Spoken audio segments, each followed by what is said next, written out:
Hey, Jonathan, McReynolds.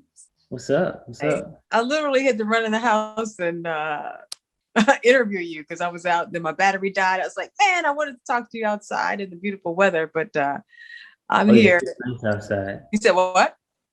So yeah, it is nice outside. Shout I out know. to Chicago for inviting me So, back with some good weather. so you live in Chicago? Or do you live in California? Like, what's going on here? I live in California, but sometimes I just show back up in Chicago just to hang out and check on everybody. Oh wow, that's major. I didn't know that you had like totally moved there. That's incredible. I guess that's what happens when you become Grammy status, right? You just kind of Uh, move up and out. just needed a little break, Oh, just needed a little change, a new air. I've okay. been here for all 31 years of my life. So, just expanding my world a little bit. But of course, Chicago is always home.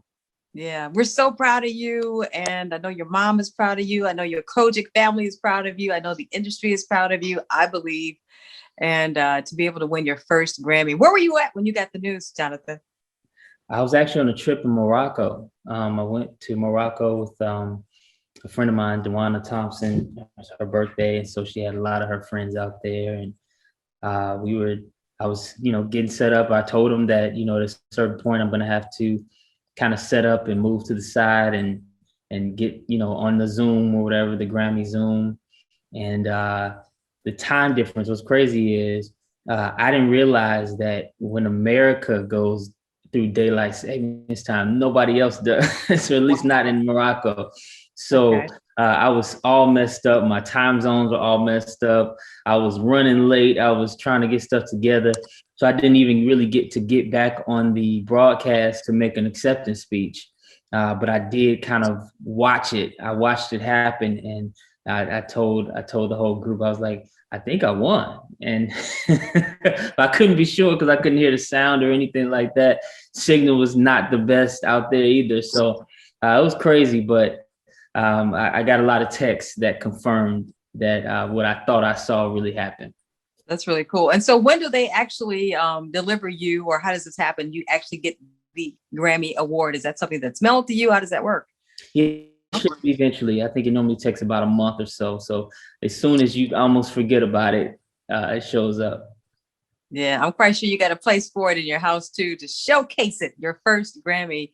And did you think you would get it for the song "Moving On"? I know, when you recorded that, you did it in some type of uncertain circumstances, but the song "Moving On" that you did with Molly, did you think you would get the Grammy for that particular song? I mean, you never know. And I'm not gonna probably have my Grammy. My mother probably is gonna take it from me. So Oh, there's okay. no displaying that I'm gonna get to have. But no, I mean, you just never know. I mean, you never know. Um, the way the Grammys are set up. I mean, I think sometimes people expect them to kind of always mirror what is happening in the marketplace or what is happening on radio or what's happening in a particular industry. But the way the Grammys is, they get a fresh listen to these songs. I mean, so it's the peers, they get a fresh listen to these songs. And so last time I was nominated, before this, Cycles was nominated when it was never a single, it was never a radio single, it was never anything. But they just appreciated that song so much that it kind of worked its way up to be nominated. And so, this is one of those songs that actually I can say that this actually was a number one at radio. And this was a single. It was a really cool and fun feature with my brother, Molly Music, who's also, just a beast and a genius, and somebody that brought something very unique to our music and our generation of Christians. And so I'm really honored. I'm really blessed. I think gospel's been pretty tough, especially for some of us newer artists, this new wave of artists. It's very easily it was very easy to be taken out by somebody who's in pop who just wrote a gospel album, or somebody who's in hip hop who just wrote a gospel album, just because of their popularity and stuff like that. So it's really cool. I really didn't care if it was me or Travis or Ricky or anybody. I just really wanted somebody who I knew was really in the trenches of this gospel music industry to win it this year. And I'm just really glad that I was able to bring it home. That's good. And you've been awarded so many opportunities, Jonathan. I think about you, co-hosting the Stellar Awards and also being a judge on BET's Sunday Best and then the Grammy. And I mean, you really have put the work in, you know what I'm saying? I just see your marketing. I see your virtual concerts, your events, your connection with your fans and with your family. And it just seems like the perfect situation when you consider all of that for you to win this Grammy. Yeah, I've been really blessed, and I've had an incredible time, hopefully representing well, the body of Christ, the gospel genre, and my generation in it. That's really been my goal. I don't think of myself as a perfect Christian or anything like that, but I do really relish at the opportunities to really represent us, and speak for us and say, hey, man, I don't know what you've been thinking. I don't know what you heard, but this is what's happening over here. I don't know what happened to you a long time ago at your old mama's church or something like that. But in 2021, this is what Christians look like. And this is what we are talking about. And this is what we're singing about. And I just always love those opportunities to do that, whether that's in the Grammy stage, BET stage. And I'm just really blessed that, I've been afforded those opportunities, and I hope that I'm handling them well. You're doing well. Believe me, you're doing well. And we got to come up with a name for you. Like everybody in that era had a name, like the late James Cleveland. What was he, the king of gospel, whatever it was. And then you have Byron Cage, the Prince of Praise. You have all these names. So we got to come up with something. What about like the Prince of Life Music, or I don't know, something catchy that kind of who you are. I don't know. It's funny. I was doing a shot. What was that? It was like a little kind of behind the scenes thing with the hospital, Jackson Park Hospital, for the Stellars last year. And I was standing there amongst all the doctors and nurses, and we were just kind of doing our photo op, our little final picture and stuff like that. And one of the nurses looked at me. She said, "Young Buck?" So because Kirk has called me Young Buck so much on Sunday Best, that's become my name to a lot of people. So she didn't even say Jonathan. I don't even know if she knows Jonathan McReynolds or anything like that. She just Young Buck. So, maybe at least while I'm halfway young, I know, maybe I could be Young Buck for just a second. And you mentioned Kirk Franklin, and I know a lot of gospel artists have surrounded him, during this, I just say this kind of challenging time with his son. And I believe that you were one of the artists that reached out to Kirk. And you just told him that you loved him, right? And like many other artists that they're showing their support. You did personally reach out to him as well, right, Uncle Kirk? Oh, yeah. I mean, that's my guy. I mean, and he was one of the first to call me after I won the Grammys, and that's my guy, and when you know a person's heart and a person's character in some regard, you see stuff like that and you feel bad. I wasn't embarrassed. It wasn't like, oh man, what a great stain on the church. No, because who he is, and you also know how human you are. And how if everybody is just recording and releasing everything that I do, oh man, this could go down for all of us. And I pray that Christians all over the place realize, we look at it and we understand that, we want to watch our language. We want to watch the way we talk and respect and love and train, especially when you have a platform. But we also have to allow for some level of humanity. And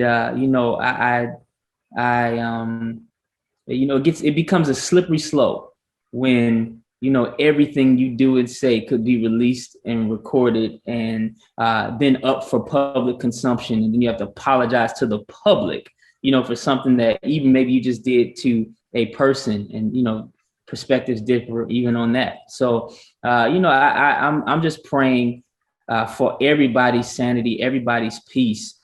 Because this is a strange time where everybody has something to say about everybody. And that's tough. That's really tough. And I don't think that people fully or properly estimate how much toll that can take on a person. to have to live, not just for themselves, not just for their family, but for the world at large.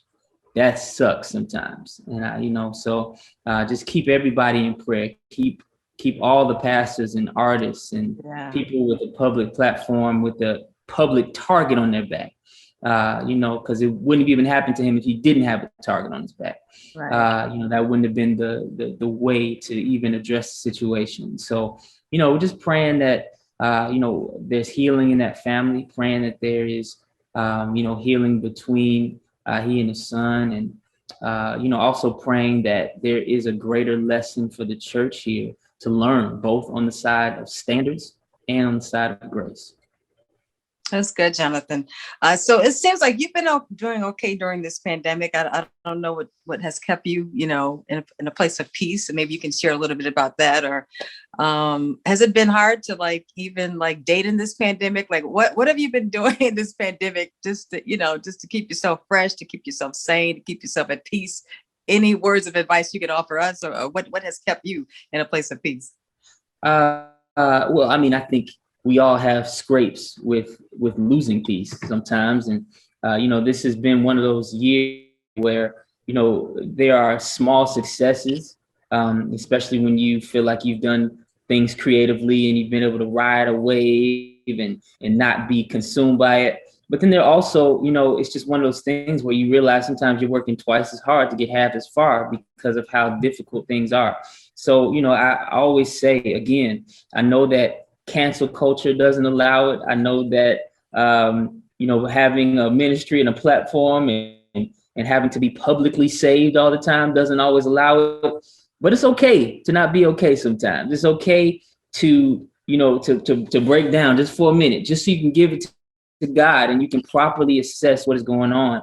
It's definitely, hasn't been the easiest in any way, business-wise, social-wise, nothing, health-wise, nothing has been easy since last March.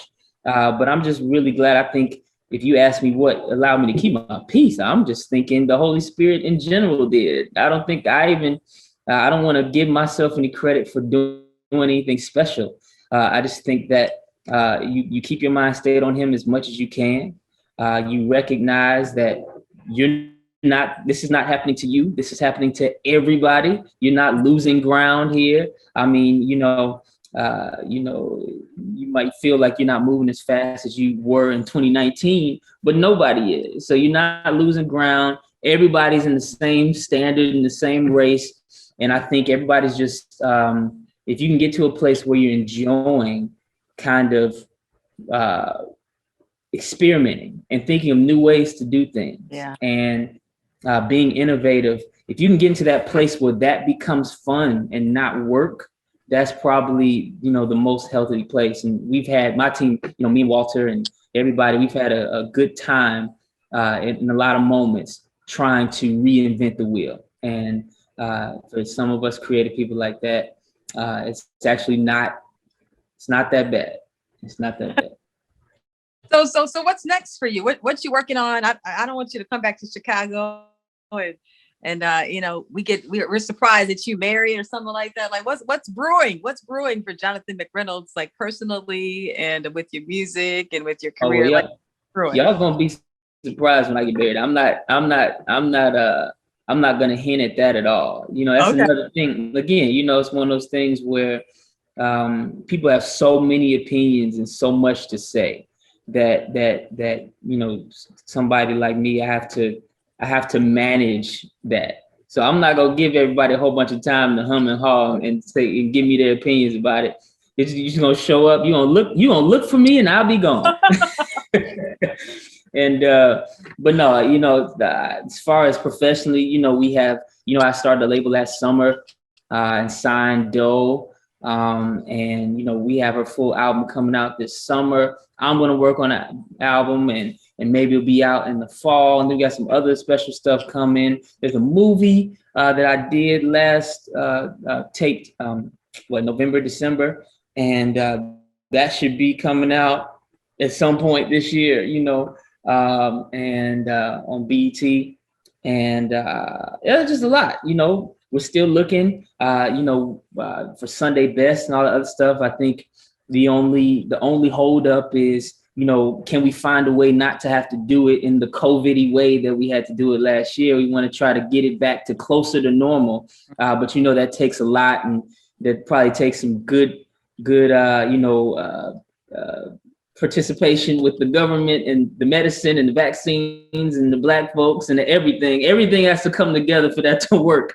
And so, there's a lot of stuff. We got a signature guitar coming out this year, and just a lot of really cool stuff. And, I know that, we make plans and God is going to, approve them as he sees fit. But there's a lot of stuff that we definitely have on the burner. So I'm just really excited. I'm really excited. And hopefully, we can continue to make good music, bring eyes and attention over here to the kingdom of God in a good light. And that's it. That's all we can do. That's all I really care to do. And when it comes to the personal stuff, it's happening, but y'all ain't gonna know about it until it's already happened. Oh, you gotta let AT Sonya know. I ain't telling nobody. So yeah.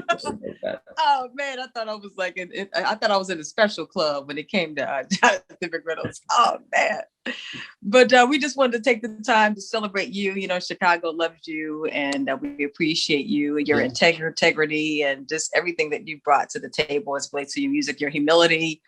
You just make Chicago proud, and looking forward to being able to see you here in Chicago, maybe having a big party of some sort.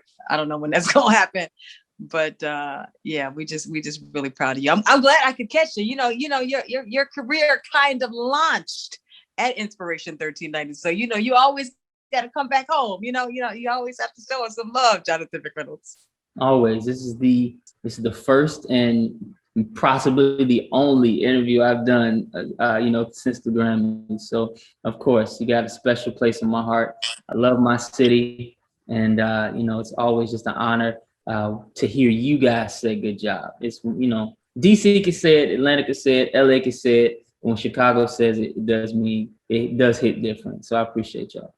All right. Appreciate you so much. Love you, man. And I'm praying for you always. And definitely will stay in touch with you. Young buck. That's your thing. I'm cool with it. All right. I appreciate it. I love you, Sonya. Love you too.